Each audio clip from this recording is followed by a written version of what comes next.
everyone's attention is very much needed. So through the social media, people are trying to capture your attention through something or the other. And how does that happen?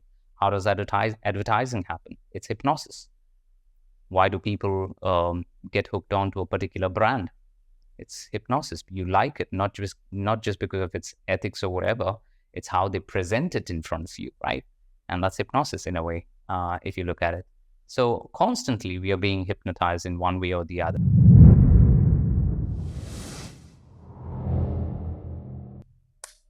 Okay. Let's try again, guys. Start it from the top right now. Let's hope this is supposed to happen. Bring in the luck. It's actually interesting because I tested the frequency of this one and it's 666. So No. yeah, it is. Let's just hope it works right now, okay? This is the 4th or 5th time we're doing this podcast, but crossing fingers. Absolutely.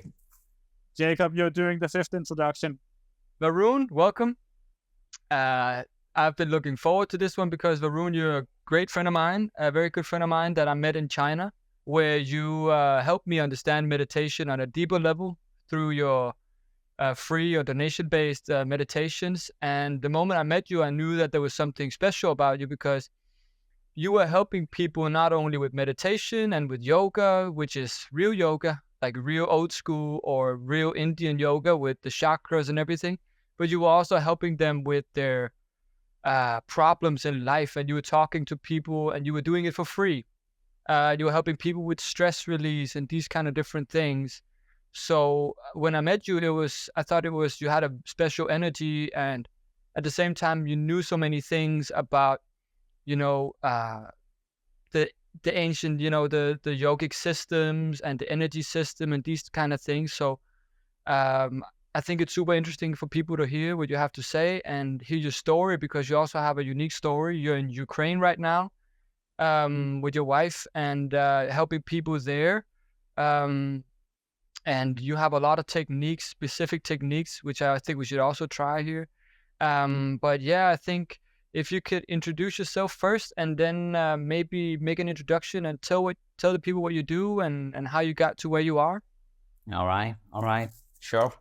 Well, first and foremost, I'd like to thank both of you for, working on this particular podcast. And I do know that Jacob has been trying to realign his life for a while. And now this is a good start again, I would say. So I appreciate and I thank you for inviting me for this particular podcast as well. It's a great opportunity for me to express and share what I've been doing so far. And thank you for the kind words again, Jacob. And I don't know if all of those are like, it's weird to hear all of these things coming from, people like, friends and people like Jacob. Mads, this is pretty much the first time that I'm knowing you, but I've heard a lot about you as well. So lovely to meet you here as well. And hopefully we'll be able to work together in future. So to begin with, whatever that I'm teaching right now and whatever that I'm experiencing and sharing with people, it's all purely based on my own personal experiences. And I am not a textbook kind of guy. I don't really rely completely on a textbook and just keep following the textbook all the time. I like to put my hand in the fire and burn myself and then realize until, hey, it burns. So that's the kind of guy I am. I love to try and experience and go through experiences of different sort. And looks like life is aligned accordingly, and it has brought me here to Ukraine to experience the conflict and experience all of these chaos around me as well, even more intense chaos for that matter. So yeah, all that being said, I got introduced to yoga or meditation and all of these aspects at a very young age. And I started trying to experiment with myself and try to learn about myself, since I could not understand and learn from in a normal, conventional way of learning.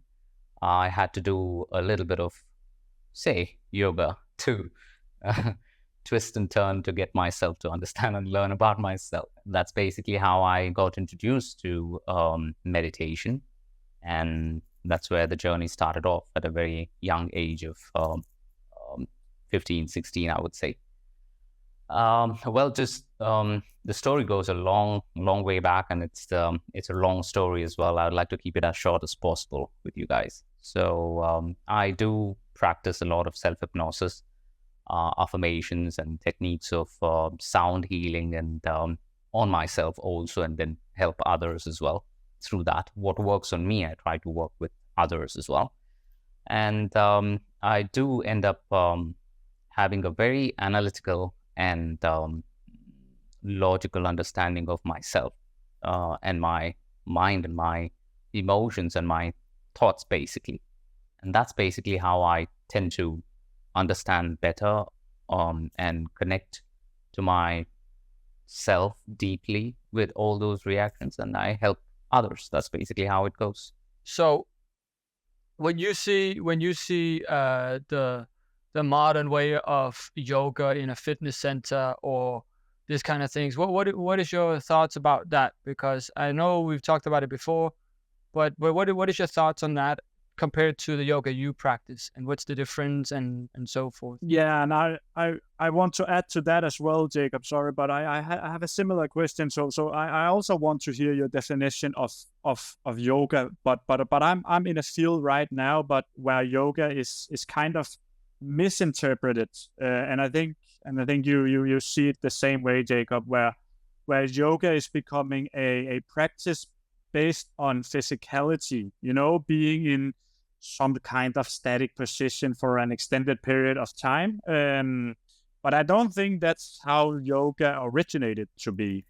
Absolutely. Totally agree with Mads as well. And to answer to your question, Jacob, it's essentially the way I look at people doing yoga in the fitness center and keeping it too physical and talk all about the postures and getting the alignment of the body right in one way or the other. It is good.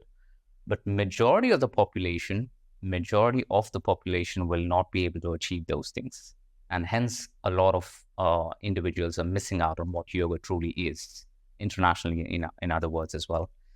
Well, for me, at least they have started to doing yoga from the perspective of physical appearance, maybe, or weight loss, maybe, or something of that sort. So essentially, what yoga means is, in a simple translation of the word yoga, is yoking. Yoking the mind is what they refer to as. And unifying two things, for that matter. Well, that refers to two things, can be any two things for that matter. And that refers to a point of, as a human experience and as a human understanding, every aspect of our lives, we are trying to unite something together. Like, say, if we are doing this podcast, all three of us are uniting here on this particular podcast through this technology, and we are trying to get this word out in terms of, with the intention of educating individuals about meditation, mind, body, emotions, how to deal with situations and experiences, for that matter. So this becomes yoga by itself. And yoga is, in other words, it's everywhere and it's nowhere. And just like how we refer to any other books, for that matter, which refers to that. That's, in a simple word, that I can call that as yoga as well. So essentially what we're doing is, we are all trying to create harmony within ourselves in some way or some form or the other. And that you can refer to as yoga as well. Whether you're working and trying to make the ends meet and get some, food on the table and keep your, people or your family happy, that's yoga right there. You're creating harmony in one way or the other. Going down layers into it on a deeper level, what we need to understand is, in Sanskrit, there's a saying, and there's a particular sutra of yoga, or the principle of yoga. Yoga, chitta vritti nirodha. In other words, yoga is all about working on the mind, the intellectual part of the mind, and working deeper into it so you can keep it still and actually meet yourself. Hence, yoga becomes more of a self-realization, and then only you will be able to meet the, whatever you may call it, as the higher power or divine or God or whatever that you may call that. So first you need to work on yourself to understand and work on what you're going through, what you're experiencing physically, emotionally, psychologically, and understanding all the layers of ourselves. Because we all play different roles in our lives, isn't it? And it's not just one role. And I'm like, okay, I'm just Varoon. Varoon. Who is Varoon? Did I name myself Varoon? No. Is that me? No. But there's just a reference for this body, which an individual or like our parents would have given that to us. So what exactly am I and who am I is what exactly I go deeper into it. And through yoga practice, we work on the physical postures to remove the toxins out of our body. How do we accumulate toxins? Of course, through food and consumption of, even oxygen or say the air that we breathe. It creates toxins in our in our body. And hence we need to throw that out as well by exhaling. And the right amount and the right way of dealing with that is what exactly yoga practice is all about. And everywhere it's happening, we're just not aware of it. Just this morning, I was talking about understanding of awareness. And I was teaching yoga today. And just outside the room, there was a lady who was actually, working out as well. And she was screaming and yelling and, and trying to motivate or inspire the other person who's lifting weights or whatever said and done. What exactly was she trying to do? I was asking the students of mine and asked, what do you think she was doing? Is that disturbing you? And that's chaos, right? Outside, for you, you're trying to meditate or you're trying to be in the state of calm, peace. But outside, it's chaos. It's constant chaos. How do you keep the inside in peace even though the surrounding is chaotic, is what exactly yoga practice is all about. So the lady who was screaming there with motivating the other person, all that she's trying to do is with her loud voice, if you observe the layer of it, she's trying to shut the conscious mind of the other person who she's spotting or whatever. She's trying to make sure that he or she does not give up and push the limitations. So the conscious mind of that person was being shut down by or suppressed a little, in other words, to keep going in terms of motivating and inspiring to do a little more, couple of more reps of working out. Let's do it. So that way you will push your limit a little more. You break through and get out of that barrier of, muscle and muscle building or whatever said and done, fitness for that matter. So that's that. We'll get back to the conversation in a moment, but first I need to tell you about our sponsor, Functional Self. Functional Self isn't just another health stall. It's a lifestyle. They offer a carefully curated range of biohacking tools, supplements, and functional foods that are scientifically proven to elevate your well-being. I've used them for many years now in everything from the MagTech Magnesium to the Rosita cod liver oil. And guess what? They ship all over the Europe, UK, Australia, and New Zealand. And that's why we have chosen to partner up with Functional Self. So if you're serious about taking your health to the next level, check out the full range at functionalself.com and use the code HOLISTIC10 to save 10% off your first order. So what would an optimal yoga practice look like in your terms? In my terms, an optimal yoga practice looks like whether it is fitness or whether you're stretching, whatever that you're doing, make sure you always end it with a bit of breathing awareness, breath awareness. Make sure you work out, do your gymming, lift weights, do your pull-ups, do your push-ups, every possible thing that you need to do, cardio to CrossFit, anything that you do. But come back. Once you're done, just sit down. Sit down quietly, quiet the mind, observe your breath, stay there in that for a little while. Then you go deeper beyond the breath. Your mind automatically gets into that place. And that's basically what exactly is a better way of practicing anything for that matter. Most of the people wouldn't like what I'm saying, mostly, because I'm talking yoga can be practiced even as a fitness, from the fitness perspective. The only thing which is missing is awareness. Awareness of the breath, awareness of the mind.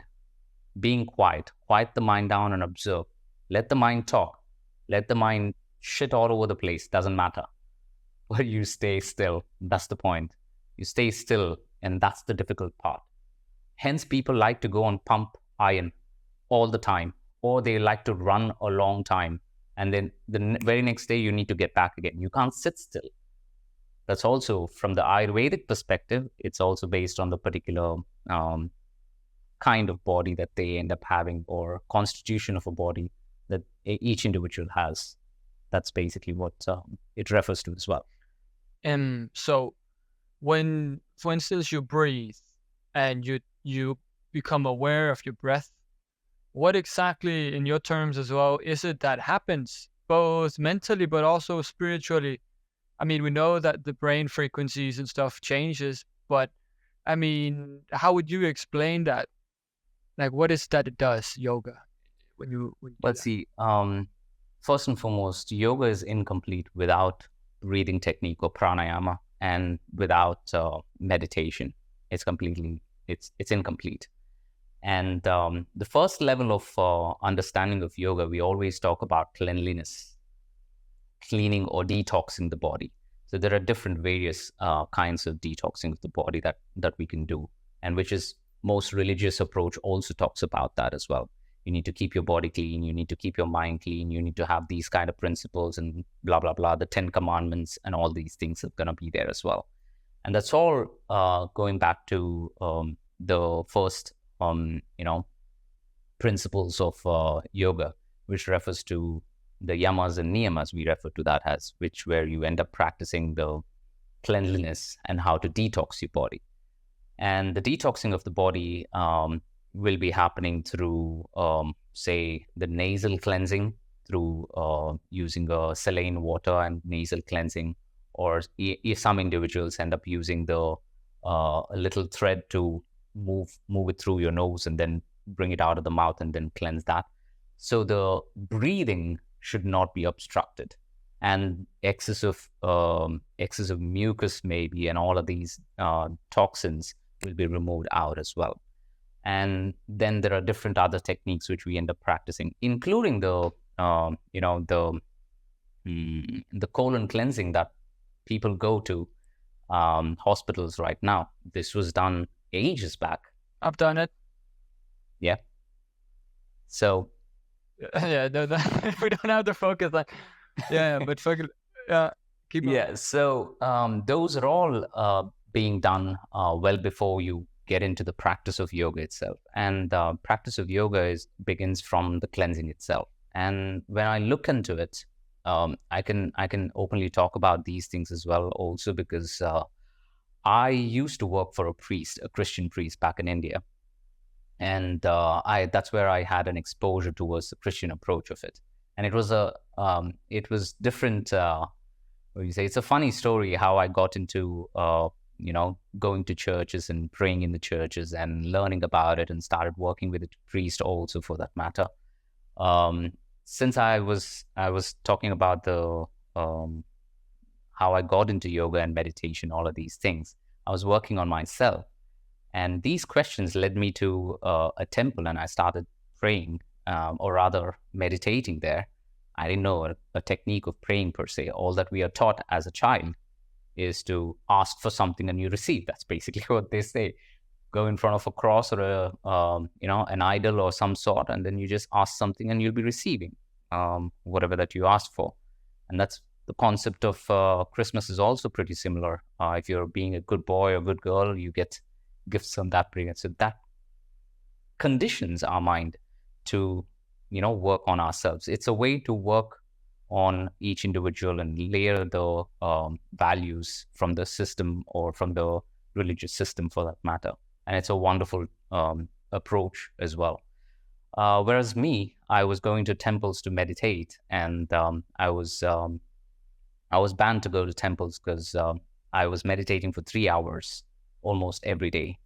And that took that took quite a lot out of my parents back in the days. And I remember we had an argument, and literally, I'm a rebellious kind of guy or a kid, so I had to fight back. Usually, I do that. How old were you there?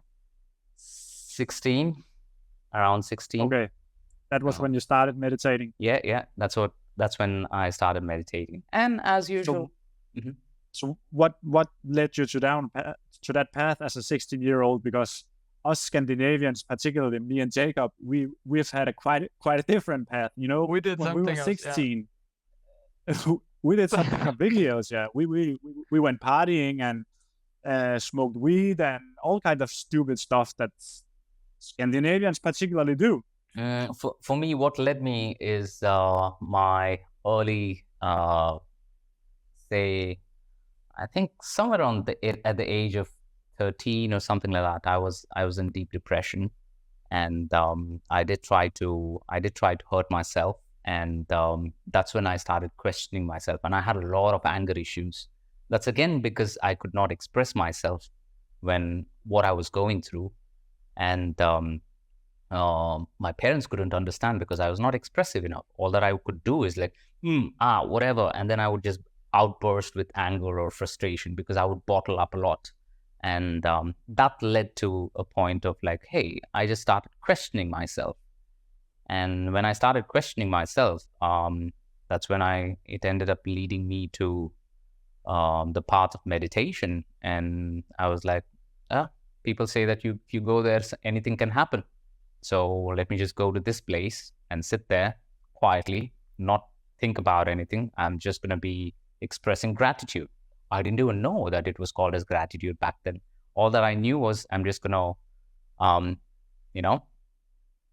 go there with anger and frustration to in the temple or whatever, and whatever the Almighty that in whatever shape and form that it might be. I don't really give a damn about it, but I would like to go there and express my thanks for this miserable life that you're gifted. In other words, that was the anger that came. So through anger, it led me to meditation, and that is where I ended up, sitting there for a long time. And parents freaked out, and at this pace, he might end up taking up celibacy, and he might end up becoming a priest or some sort. So no parents like to do that. They don't want their children to do that sort of. He's not normal, right? It doesn't go that easily. So that's how they ended up putting a ban on going to temples. And I said, all right, I'm not going to go to temples. And that's when I started going to churches. So temples were banned, churches weren't.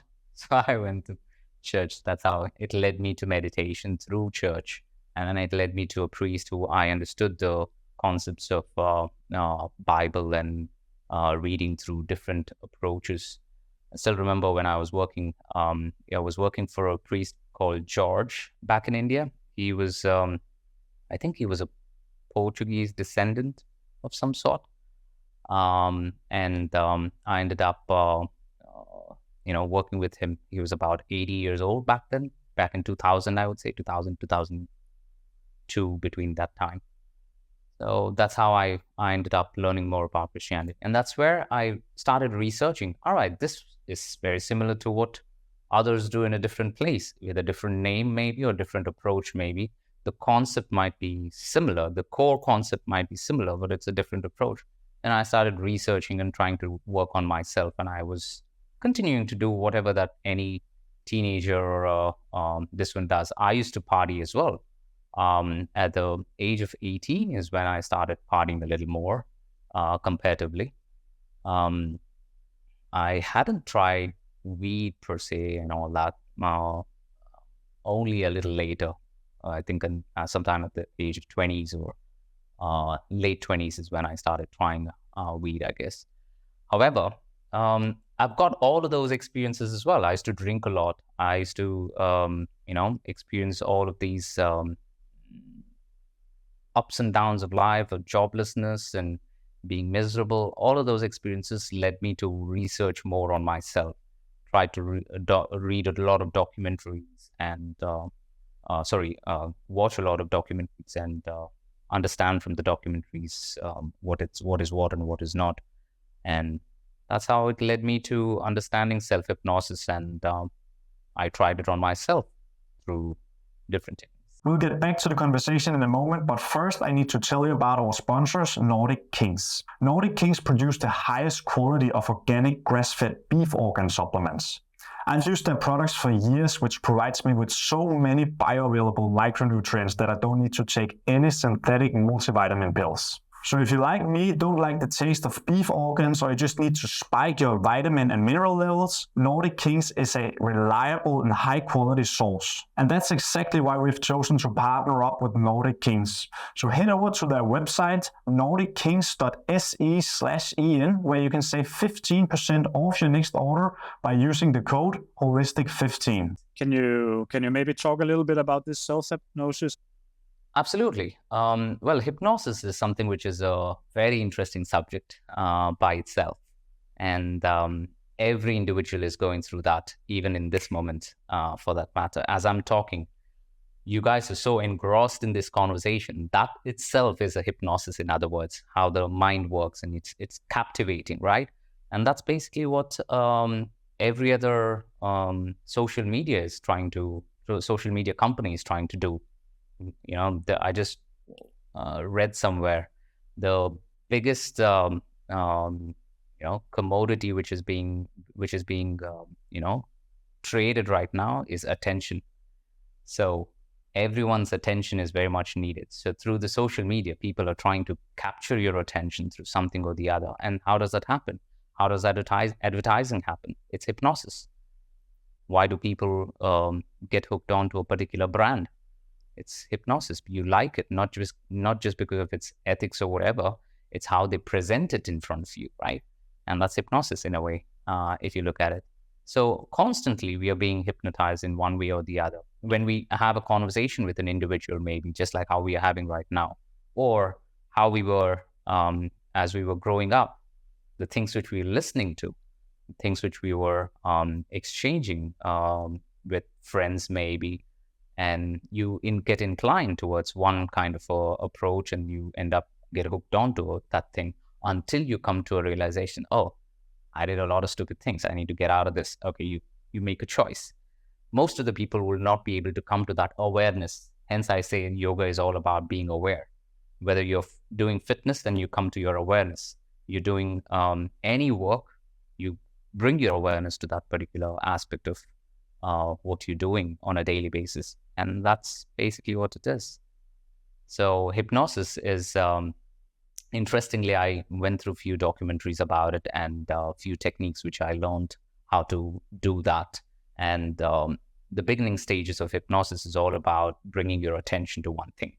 And that's why you notice all of these stage hypnosists, or these guys end up bringing a pendulum or something, and then they try to hypnotize you of some sort. And that's very natural for anyone to experience that if they are good with the words and getting your attention. It's very easy. So hypnosis is basically finding a window to your subconscious mind. It's hypnosis. And how do you do that? And programming your subconscious mind through that is what hypnosis is. How do you do that? The best time to do that, in other words, to working on yourself, is early in the mornings. That's why yoga is practiced early in the mornings as well. Early in the morning between, say, around 4 to 8, or as soon as you wake up and just before you sleep. People talk about is epigenetics. A lot of people will end up talking about epigenetics, in other words, like Dr. Joe Dispenza maybe, or Dr. Bruce Lipton. Even Deepak Chopra is doing few researches about it, and there's another institute in California called as Heart Math Institute or something. So they end up doing that understanding of emotional intelligence. Basically, they're referring to the emotional intelligence aspect of it as well. So it's quite interesting approach and research, and it's going in a direction which no one could imagine 20 years ago that it would be taking in this direction. So hypnosis basically to grab that attention of yours and reprogramming yourself early in the morning, or as soon as you're finishing your fitness and you want to get fit, say you want to work, if you're working with people who are trying to heal themselves, and that works like magic. You get them into a state of meditativeness, and then give them the affirmations in terms of how they improve. Visualization happens there as well. You end up having having certain visualizations, or through the words that you end up narrating and communicating. Your tone of voice is very important there as well. All of these aspects are going to come into in place when it comes to hypnosis. So a simple example, or rather not so simple example I can give you is there was a student of mine who I worked with from as in back in she was back in China, and I was having online sessions with her, and she's basically a Canadian, and every summer, or during the spring summer, she always ended up having these allergies where she would be like down with flu kind of a thing, but there is no flu. It's allergies, purely allergies. And for almost, I think almost about 30 years almost, she had been experiencing that, and doctor said, we can't do much.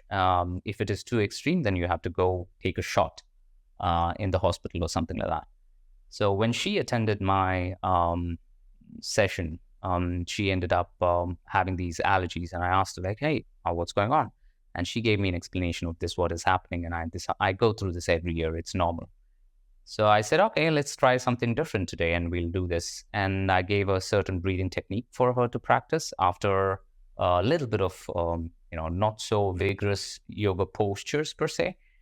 And I ended up giving the breathing techniques. She finished the breathing techniques, and she went into lying down posture, which we call that as Shavasana.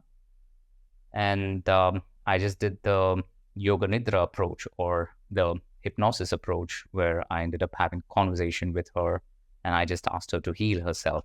And I told her, don't be surprised if you're going to be healed as soon as this session is done. If not, give it just 48 hours and you'll be feeling much better.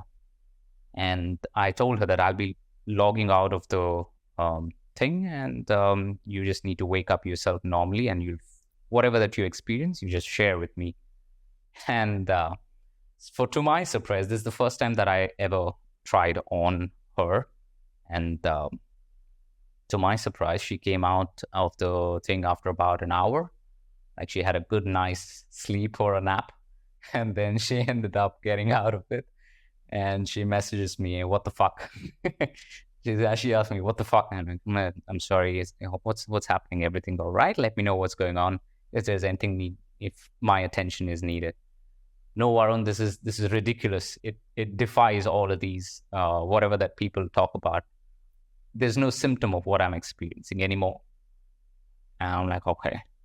And I didn't expect that to happen. Personally, I didn't expect that to happen within one session of it. So it was a surprise for me and for her as well. So how does she feel today? Do you know that? She feels good. She's been good. I keep in touch with most of the people who I end up interacting with. And the allergies? No, haven't had a conversation about the allergies since the time since the time this war started. I've not been able to get in touch with her consistently for a long period of time. She just says everything's fine. I'm just busy with work, and that's about it. So she's still back in China. But yeah, so that was a surprising thing. So that's the thing which I don't get to do, is do a proper follow-up. People are not available all the time for me to get a proper, I love to do a case study of all of these things and keep a record of all of these things. It'll be fun. Well, I don't know if it's a stupid question maybe, but Jacob, you have practiced a lot with Varoon, so you have a lot of experience with him, but for me it's still very new. And I think it's super informative and super interesting, these topics, and I'm sure that our audience will think the same too. So that's good. But can you kind of simulate what such an hypnosis practice would look like? So what would you say? What would you do if me and Jacob were your clients at this moment, if that's possible for you? Oh, well, one, I'm not a professionally trained hypnotherapist of any sort.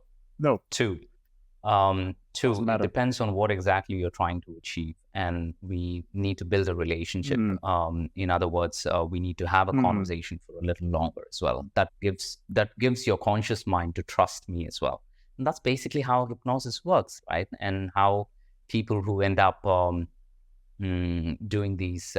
I can say though,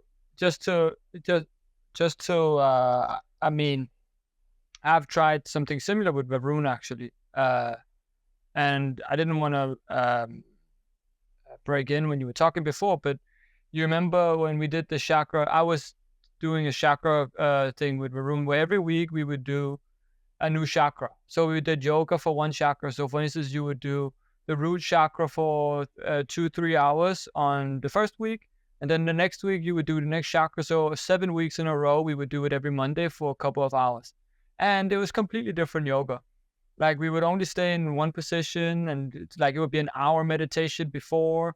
Then we would talk about what the chakras are and everything, and then in the end, I remember one time, I don't remember which chakra it was, but I couldn't sit in the lotus position, so I was sitting on this chair, and then kind of similar, not to what happened to Wim Hof, but I was kind of like I was sitting in this little chair up against the wall, and then almost like a nap. Then all of a sudden I wake up and I'm like, what, like what? Just like it's weird because I was sitting up, but it was like I was sleeping, and when I woke up, I'm like, wait, what? Just like I was out, like I was completely out for a while, and then I'm like, okay, we're back here, and I felt, I don't know, it's the same as I would describe it as the last position you do in yoga when you're lying down on the floor and you're kind of in between dreams and reality or whatever you call it. But I was doing it sitting up, and it was way more. I remember it when we did it there, and I'm like, wait, did I just get hypnotized? I was actually thinking that. So I guess I've tried it with you actually when we were in China, and that's also why I wanted you guys to meet up, and I wanted Varoon here, is because it's not just bullshit what Varoon is doing. I mean, every time we were there was a special kind of vibe in the room, Well, like when we did the what is it called? Yeah, you keep talking. yeah. Well, with regards to as I mentioned, hypnosis is happening every day in and day out. We are just not aware of it as much. We are not really paying enough attention to those details. Our very existence, more or less, the way we look at ourselves and the way we behave is all based on someone else's, programming that is done, or a conditioning that is done, and that's all you can refer to on a bottom level or the deeper level. It's basically hypnosis, in other words. So I keep asking people the question: just try to pay attention to every thought that you end up having, and observe which one of those thoughts are truly yours. Most of it is going to be from someone else. They have said this, and you'll be judging about that to something else. And most of the time, where is your thought? Everything that we are growing up, since our growing up, it's all about information given from externally. We're not experimenting ourselves and then learning things ourselves by, putting yourself in the place of, literally experiencing. We just don't try doing that. Phone detox. That's something we've been talking a lot about. We also been talking with Alistair about it. And we've been talking about the influence of that. And I think it's natural to ask you then about this hypnosis and the way that social media is affecting people, and tell a little bit about the things that you do to detox yourself, the trips that you go on and the detoxes you do. Just start wherever you want and just go. Absolutely. At least once a year, or if I get an opportunity to do detox, digital detox maybe, or literally physical detox as well, I tend to go more than once a year as best as possible. I do it approximately about 15 days. If given an opportunity, I would do it for more than that for sure. So the thing is, I go in silence completely for about 10 to 15 days straight. The Vipassana approach of meditation is referred to as well, the Buddhist approach of meditation, where you go silent for about 10 days without doing anything apart from just meditation. You do not interact with anyone. You just keep it to yourself. You switch off your phones. There is nothing, absolutely nothing at all. So this is something which very transformative in terms of how much of the information and how much of the conversation that we do is very loosely put or very insignificant. In other words, when you do that, those kind of retreats or those kind of experiences it's mind-blowing experiences, because you notice actually what exactly is truly important to you. And more than 90% of all the information or conversations or the interactions becomes very, not my cup of tea kind. So you truly know what exactly you're made of in a way, and you truly understand who you are. You understand your emotions well. You end up going through all the phases of emotions, from frustration to anger to happiness to joyfulness to blissfulness to you cry out to everything possible. So this is something which I do once or twice a year. And this year I managed these 90% of information that you detox from, these was highly influenced by something like social media or the hypnosis, like you say. For instance, you see, I mean, it's obvious, like they've had these studies for fucking 50 years where they put a little Coca-Cola in like half a second in a cinema movie, and then everyone goes out and buy a Coca-Cola. And I guess it's just the same thing that they are doing now with social media. It's just an advanced level, and people are ignoring it because it's so fun, and we're all having fun and watching small little videos, but we don't see the way that it get hypnotized you. And if you don't do these detox, you're getting controlled by the 90% of that information that you're being hypnotized with. Is this the right way to understand it? Absolutely. And digital detox is one thing, and another one is having the right kind of crowd to hang out with is another very important aspect of any individual evolutionary growth. Each individual have their own pace of evolving. That is something which we have to pay attention to, and we shouldn't be comparing one person to the other, and each individual get to that place in their own time and pace. However, the only thing that we as individuals can do, and we as individuals who are aware of it can do, is express kindness for a person who's not able to get there yet. Right? Express kindness to them and try to educate them. Try to, don't worry, we'll be here. We'll do things if you need to. We'll go about, working together if you need to. But you need to make the decision. Any given point of time, an individual needs to make a decision to how they want to change and do what they want to do in their lives. I've been through all phases of experiences, more or less.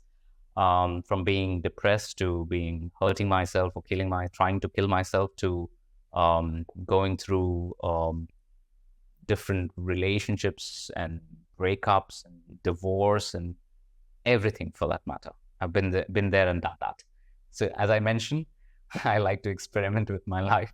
So I put my hand into everything and see what exactly I get out of it as well. So from that perspective, it gives you the courage to go through life as best as possible, to the best of your abilities, make the best of what you can. The thing is, in the modern approach and modern educational approach, we are trying to put fear into kids, and through that fear, we try to control them and try to be on the superficial level, never try to go dig deep into your true self. So that's basically what the so-called industries are utilizing it to take it to their benefits, keep them entertained, keep them there. So that way we can do our stuff and make our own decisions for that matter. So hence, working on ourselves plays a major role, and that's through different approaches of yoga techniques maybe, and meditation techniques maybe. And there are hundreds of meditation techniques which is available, including the mindfulness or transcendental meditation. All of these aspects have already been described and written down in the yogic text. There are totally about 114 techniques of meditation that you can practice. And through the text, which I understand, and practicing the simple breath awareness and the simple silence of Vipassana approach is also mentioned in the yogic texts. So one of my dear friend, he's a psychologist and a double PhD holder. I met him in China, Shenzhen as well. He's a psychologist and a cognitive behavior therapist, and he's working with the top psychology scientists in Europe. And right now he's in Estonia, if I'm not mistaken. I think he's still there. So he basically mentioned, after attending my sessions back in China as well, and told me that, all of these psychology approaches that we have, and we are researching on all of these information, where the source is, he asked me. I'm like, I don't know. I'm not that much of a textbook kind of guy. And I said, no, I have no idea. And your work is amazing, he said. I'm like, okay, thanks. Because it's coming from a reputed individual who's done his PhD, and he's got a lot of people under his, traumatized people who've been healed under his name, for that matter, through him. And he ended up saying that your work is very genuine. Keep it going. It's amazing. And I was surprised to hear that from him. And I'm very grateful for his feedback that he gave. So he basically mentioned that, all of the psychology approach and mind research that we're doing is all decoded out of your yogic books, is what he said. You're coming from the subcontinent. That's basically what it is. I was like, oh, I didn't know that. I'm like, yeah, go back and read your own books. So that's where it's in. Yeah, when you say your books, I mean, he's talking about the yogic sutras, no? Mm-hmm. Yeah. Sutras. If you had to, I know you're not a textbook kind of guy, like you say, but that makes it so much better also here when we talk about it. But if you had to describe with your own words, then what is it that you feel when you do these long meditations or these things? What is it that you reach? If you had to describe it somehow, like someone that's reached your level and been there so many times, like how could you describe the source, or how you would describe it? Well, to be honest, I'm not that good of a practitioner, I would say. I'm not that good of a practitioner in terms of meditation, or go so deep into practice of meditation as such. And it's not enough, in other words, what I'm trying to say is. So the thing is, what I understand from this is, at least the most that I got out of my practice of meditation is understanding the true human ability. Forget about all these esoteric approach of life maybe, or all of these energies and all these basically witchcraft kind of stuff. All of these people who end up doing various things out of thin air or whatever, said and done. All those stuff is a different ballgame altogether. For me, what I got out of all of these things is how to truly be a human being, how to truly appreciate being a true human being, and help myself, and at the same time help others as I'm growing. And that's something which is very profound for me and very dear for me. And that's something which I keep referring to people, that we don't need to be, what do you say? We don't need to reach the heights of divinity. Excuse me. Heights of divinity as such. If we are able to just achieve the levels, at least the levels of humanity that we can practice, that should be more than enough. And that is something which I experienced, and that's what I ended up learning through the practices of what I'm practicing. So I don't say that this is the best or that is the best. No, that's purely egoistic. That's why I say that even if you're gym and then get into breathing techniques and get into meditation, that helps you in understanding yourself. There are more details that we can talk about breath, and we can talk about what exactly, how exactly you can change your rhythm of your brain waves, for that matter, because how the sound works, why do we like sounds and music, for that matter. There are a whole bunch of conversation that we can have. I want to ask you, what is your definition of the purpose of life? Purpose of life, and wonderful question, actually. I've thought a lot about all of these things.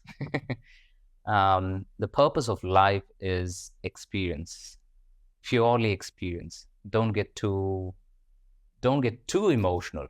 Be emotional. Don't get too emotional about things. Don't get too attached to everything. Experience things as is, whatever that comes by, and move through it. You can't do much. Experience everything, for that matter. Here, if I can talk about this at this moment, is for the last 2.5 years I've been here in Ukraine. And since the time this war broke out, and full-fledged war broke out, and things started happening, I never knew that I had anxiety issues, or I did have any sort of panic attacks in the past. And for the first time in my life, I started experiencing that. Whenever the air sirens or air raids go off, it used to be so loud, middle of the night, and I literally used to be like, weird sensations. It's nobody can actually explain as much. And most of my students are all from the moved from the occupied territories, and most of the people have fled from the war areas as well, and they attend my sessions and classes. And I do continue to do donation classes here as well. Continue to give donation classes here as well. So this experience was something very new for me. I never knew that I could experience panic attacks and have this sort of anxiety issues and stuff like that. For the first time, I did not understand it. People used to talk about it, but how do you recognize it when it happens, right? You never know unless you go through it. And for almost about 2 months, I was going a little, behaving a little weird, for that matter. And my wife always used to ask me, like, what's wrong with you? Why are you behaving like this? What's going on with you? And I used to be up half of the night. I couldn't sleep properly. I was like always in a panic mode and like anxious about what's going to happen in the future. I used to pack my bags and keep the bags ready. Anytime we might have to run from here or something happens, we have to get going. So I used to keep all of that. And twice I managed to pack my bags and keep it ready. And then I told, okay, the next day we're leaving. But more people, relatives from the conflict area started moving here. So we had to help them. So we ended up hosting people at home and helping them as well. And I did not realize what I was going. My emotions were triggered in very weird way. And only one day, one of the nights, I ended up realizing, holy mother, this is fucking panic attack, or this is fucking, anxiety that I'm experiencing. And that's when I like, all right, let me go back to my basics. And I start all over again, the breathing techniques, all of that aspect comes into picture. And then I'm like, okay, I started breathing, working on myself, meditate for a long time. start working on certain approaches of it. And it's just simple breath approach if you can practice. And another thing which I practice is, every time I shower, I make sure that I end up ending my shower with cold water. It takes away a lot of anxiety. Your nervous system is going to be like, balancing it out, and it ends up giving that, boost to keep that. So in your opinion, the only purpose of the human incarnation experience on Earth is experience. Experience. That's how I look at it. Experience it, but don't get experience it. Don't get too attached to those experiences. And, so your belief is that we're put here on Earth to experience, but is that all there is? Because I don't remember from before I was born. I don't remember what's going to happen when I die. So all I know is that I'm encapsulated in this lifespan of approximately 75 years in average to, in your terms, experience. Isn't that a bit depressing? I agree with Varoon also on this. I just also always think about this question too, like, what is the purpose of life, right? And to me, I also agree with Varoon, and I don't know who said it, but I remember someone said, the purpose of life is like a big sphere, and everyone has their unique placement on that sphere, looking at the same thing, which is the truth. Everyone has their own place, and every perspective is equally important, because everyone is looking at truth from their own perspective. And if you look at religion, and if you look at all the ancient texts, everyone says what? Don't judge. Only God can judge, right?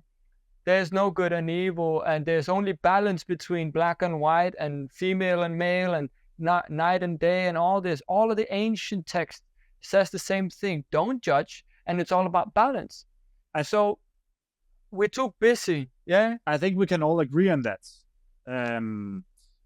My point is just this.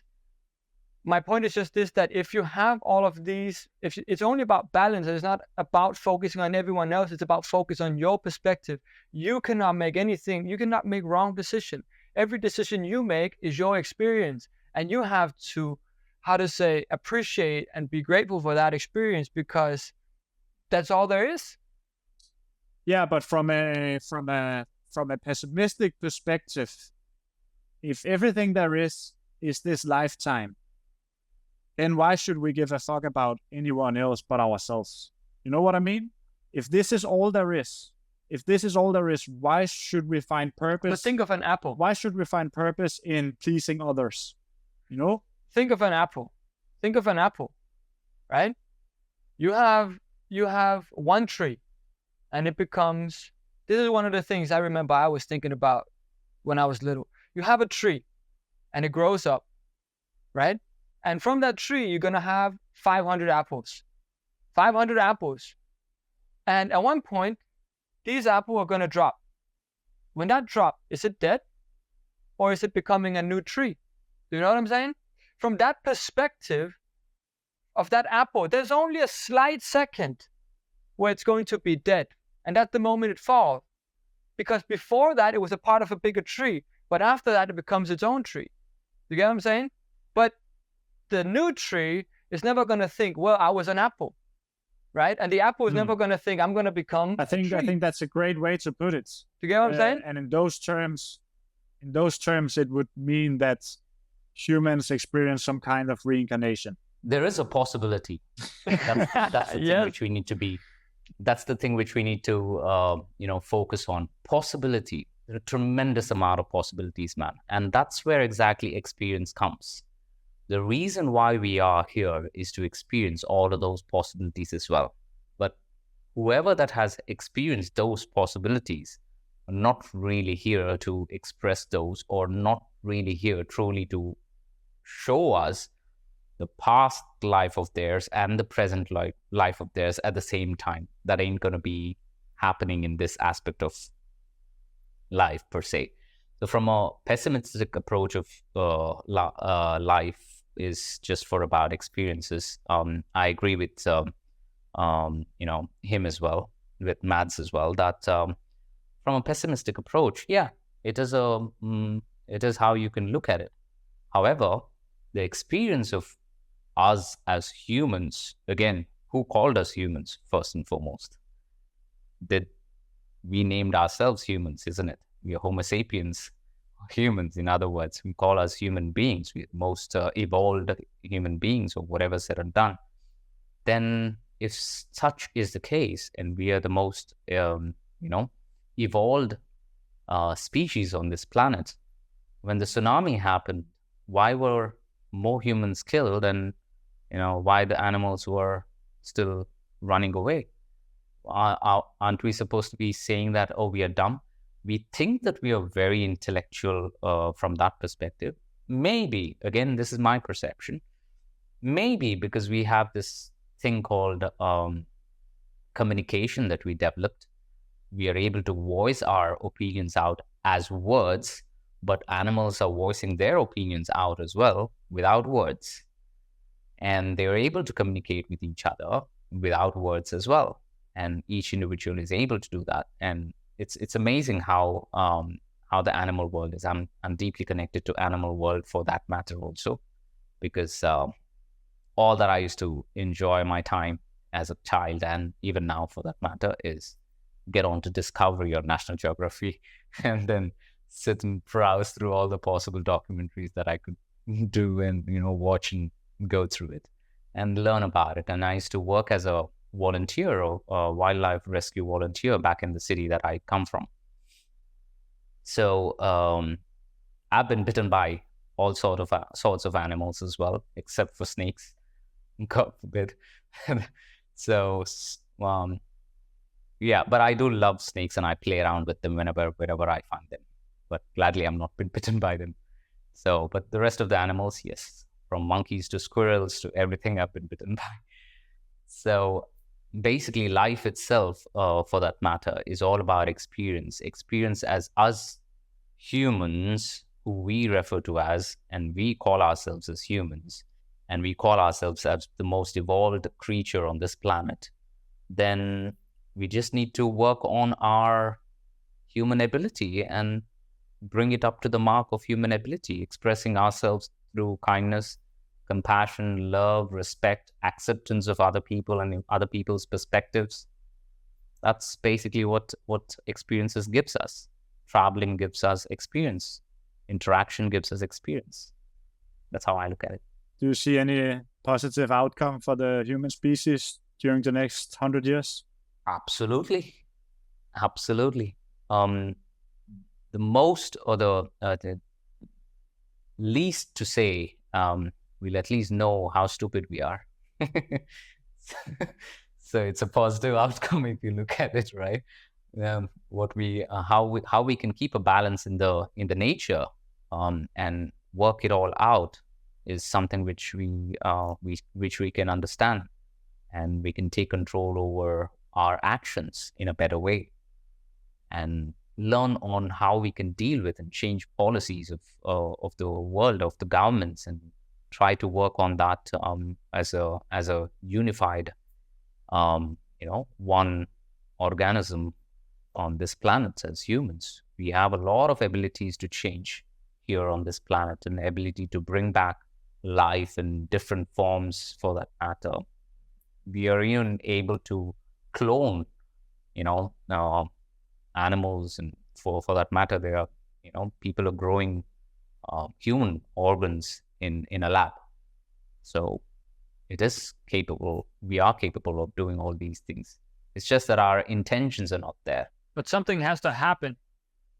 So as you think, so you think it's the intention or the overall mentality of this organism we call whatever the human species has to change into?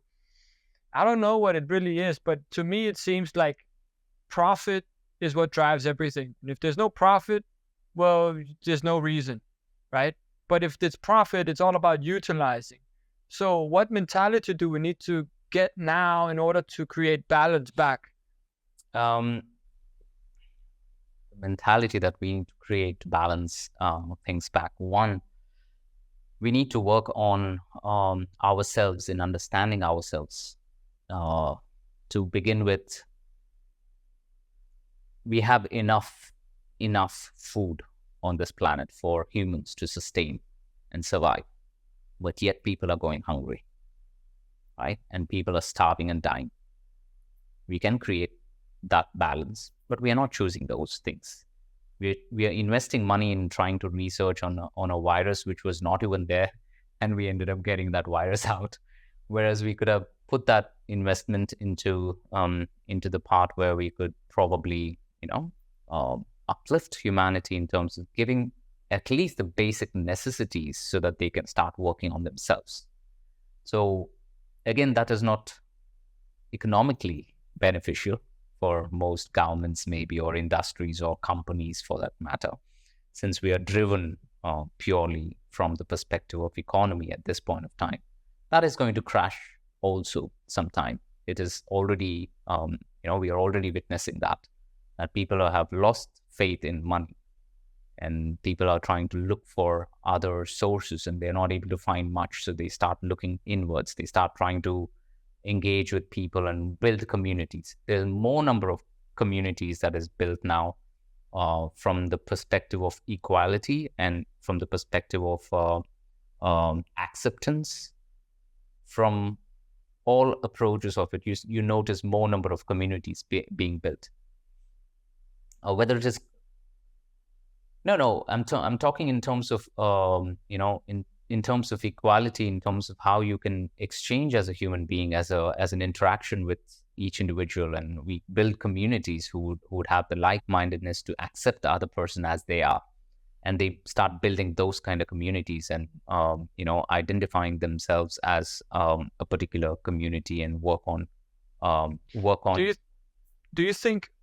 Mhm. Do you think I have I don't know what you call it we call it in Danish a pocket theory, a lommet, whatever. I have a theory that we have a theory that the internet is sharing information at a pace so that everyone soon speaks the same language. Meaning that people is going to wake up and understand that something like a passport is fucking ridiculous. Something like borders between countries is ridiculous. Why would I need a passport to go to Sweden, Germany? It's something that was only used to govern people back in the day, but it's becoming, it's going to be the end of that in some way. And I think that the decentralization of, for instance, currency is going to be the beginning of something like that. And I think this might be the collapse that could happen. That the border control, like how are you going to control that? Absolutely. All right. Give me just a minute. I just need to use the toilet and I'll come back. Is that all right? Yeah, for sure. All right. Take a poo. No, I don't need to poo. I just need to pee. Welcome back. Welcome back. Thank you very much. That was a good relief to pee. Okay. Borders. So yeah. Well, the borders part of it. See, I have one simple statement for all of these things that we are experiencing. So the statement which I ended up telling to my students one of the days was, I keep forgetting these things, so I had to make a note of it as well. So yeah, I mentioned that we are spiritual beings with human abilities, unaware of our divine nature, mostly stuck in our animal impulses. Yeah, that makes sense. And that actually encapsulated most of what we have talked about. Right? So that's basically what I say with to begin with the answer for that particular question. So all of these aspects of boundaries, borders, all of these aspects of say limitations of some sort that we are creating for ourselves, all of these are very purely animalistic approach. The territories, maybe, the possessions, maybe. This is my territory. This is my family. This is my, car or my house, whatever said and done.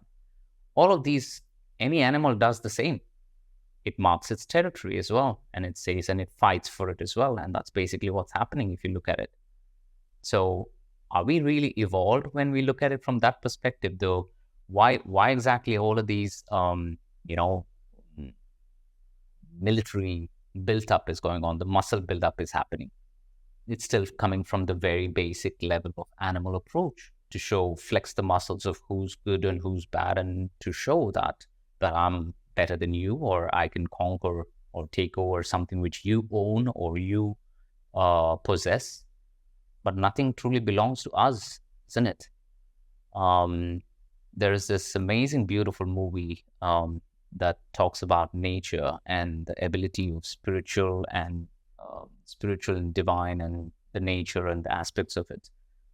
It became a very huge hit back in India. It's a beautiful movie, very well done, and you'd love that particular movie for sure if you guys watch it with subtitles. It's there on Netflix.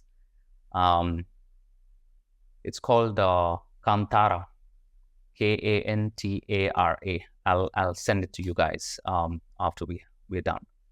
So that particular movie talks about how it is important to keep a balance with spiritual, human, and the nature, and how it is so important to keep that balance, and how nature ends up bringing a balance by itself, and what it can do and what it can't do. And all of these approaches of it is amazingly described in that movie. And it's very well narrated and very well made Indian movie. It's a beautiful movie. I watched Gonna watch that. Gotta watch that movie. I watched it. But actually, you mentioned it to me. Mm-hmm. I think I did. You meant, but I was looking for it, but I never found it. What is that? Is that an Indian name for something else? Because I feel like it's called something else on the English Netflix. No. It's the same. It's the same. It's the same. Okay. We have to look that up. I'll send that name of the movie, and you can Google up, and you'll be able to find that. So anyway, so the thing is, this is the problem, and the more these industries go out, all of these companies for that matter, the advertising on the social media maybe, and all of these trying to grab your attention. The whole effort is to make sure that you are still in the animal aspect of your life. The more you're in that aspect of your life, you will not be evolving and moving, consciously thinking and moving about it, and think about, caring for the other person. Hence, and the animal aspects is considered to be eat, shit, reproduce, these basic instincts. Eat shit, reproduce, own a property, protect that property, protect that property, defend yourself defend your property, or fight, or if you have more power and ability, conquer the other one, take over someone else's property as well. And that's basically what happens. That's what we notice when you move away from the perspective of this planet, and you see that's what exactly, it's so minuscule. When you look at it in a very minute way, that's what is happening, just like any other animals. Like we talk, if at all there are other beings and aliens who are able to see us, they might look. If there are, then yeah, that's a possibility too, nonetheless. So there's no denying with that, and very much they might be walking right beside us, and we wouldn't be able to notice because they are more 100%. evolved than us, for sure. And they would end up looking at us like, all these puny humans. Yeah. So they have the possibilities there, and that's. But that would be a long and good discussion for a future episode. Absolutely. Which we will have. Amazing. Which we will have. Absolutely. The extraterrestrial beings, yeah, for sure. Yeah, I guess you will be our Eddie Bravo, as we have talked about before, because you are the guy. you are the guy who can bring in a new and interesting perspective a more Eastern approach to our Western depressive way of thinking, if you ask me. Well, it's just the Western way of thinking. We can call that as. We don't need to call it The Western way of thinking, yeah, Yeah. for sure. Okay, So I was thinking, yeah. Yeah, I was just thinking that before we end today, if you can take us through a 2-minute meditation, something like that, guide us through, us and the audience. Absolutely. Absolutely. Absolutely. Absolutely. I would like to introduce a simple basic breathing technique that I would like to introduce to people. And this can be done on a daily basis. And if you do it every hour, that'll be great. If you can do this every hour, that'll be great. And I would say, if you practice this at least 40 days to say 48 to 50 days straight every day and every hour, a tremendous amount of changes that's going to happen, and you'll be able to notice that change. It's just 40 days to 50 days if you practice this, for sure. And the breathing technique is a breathing technique is simple one. It's all that you need to do is you just need to make sure that you make a little tiny fist.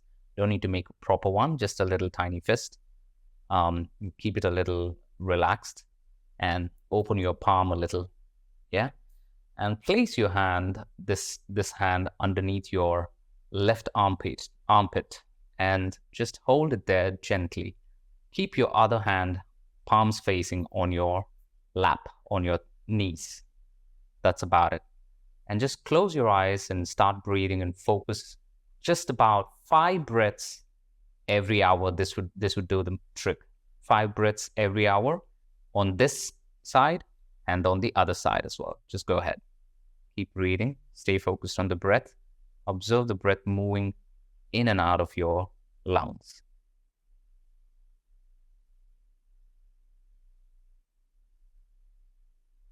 Keep it as slow as possible.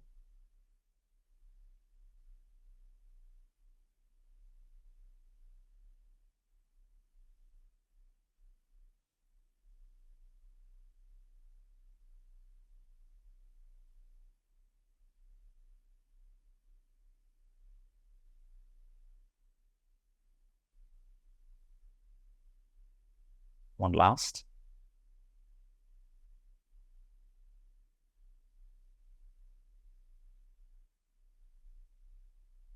And gently change your hands, the other side.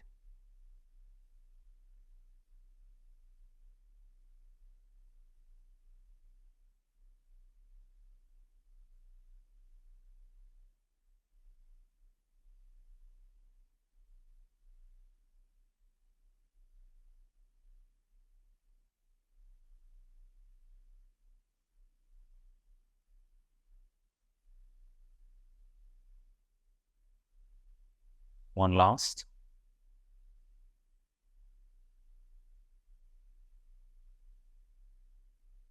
And relax. Keep your eyes closed. Hands on your knees, palms facing the sky or the ceiling. Connect your index finger and thumb at the tip. Gently relax breathing. Concentrate between your eyebrow center. Just try to empty your mind. Any thought comes and goes, let it go. Try not to hold on to it, nor create any continuous thought to those thoughts.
Slowly bring your awareness back. Keep your eyes closed. Just do a small ending affirmations. You guys can follow through, it's good. If you just can listen and repeat in your mind, that should be good as well. These are very simple affirmations. Usually I use it after my yoga practice as well to teach my students as well. Gently bring both your hands together in Namaste on the chest. I'll explain about this as well. Why Namaste or this particular posture. Gently repeat in your mind.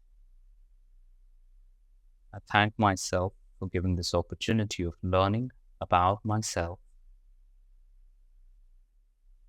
I thank every individual who's been in my life, for the good or the bad, as it is all a lesson.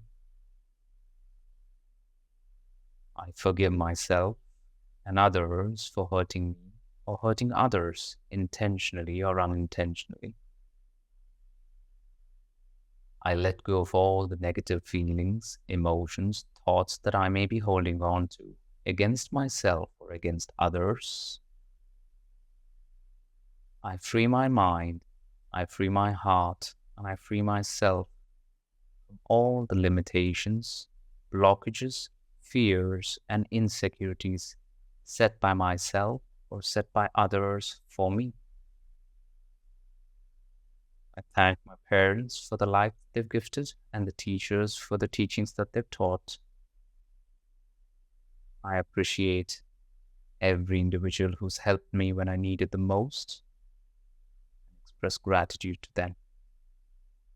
I appreciate and express gratitude to myself for putting all the efforts in making this life better and accepting all the help without greed, ego, or pride. I allow only the pure energies of pure light, pure love, pure harmony, pure peace inside and around me all the time. I allow energies that carries the pure values of truth, honor, courage, trust, patience, kindness, compassion, freedom, free will, respect, and acceptance. I realize the abilities to create pure, positive, healing energies for myself and my surroundings. With this realization, I create an intention to treat myself and every individual being that comes across me with kindness, compassion, freedom, free will, respect, and acceptance. With these affirmations set in my conscious, subconscious, superconscious, and unconscious mind, gently start creating energy between my palms as I rub my hands and palms together, creating this heat and friction. Gently put these intentions into your palms.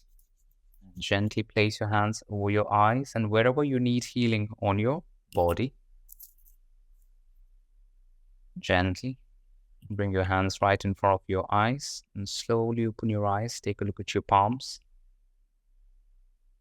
Once you have a clear vision, move your hands away. Right. All right. So I would welcome. I needed to give you an explanation about this posture or this mudra. We refer to this as. This is called as Anjali Mudra, when both hands come into touch with each other. There are nerve endings. The modern science now talks about the nerve endings on both the palms and feet as well. That's why we go for our reflexology, massage, and all of that stuff for that matter. When we bring both of these hands together, the nerve endings meet and create a little bit of pressure. This, in turn, is interaction creating balance in the left and the right hemisphere of the brain itself. And when this is created and when this particular posture is practiced more often, it creates a balance in centerness in the conscious and our unconscious mind and the subconscious mind comes, all of these minds layers come together. And this expression of praying, when we go to the church or the temple or whatever it is, we pray like this, whatever that we do.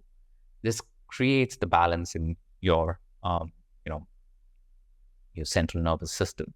And that's what exactly it helps. The breathing technique that we practice right now also ends up creating a balance in the left and the right hemisphere of the body, of the mind or the brain. And the left and the right hemisphere of the brain is constantly imbalanced.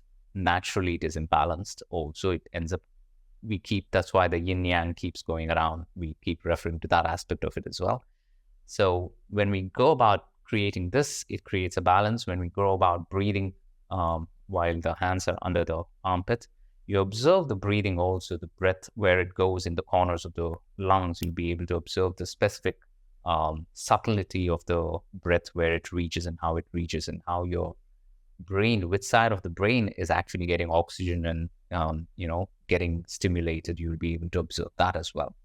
So it brings a balance in your nervous system, and that's how you'll be able to create a balanced space inside you to work on bettering ourselves as humans and creating more opportunities for others to experience more humanity.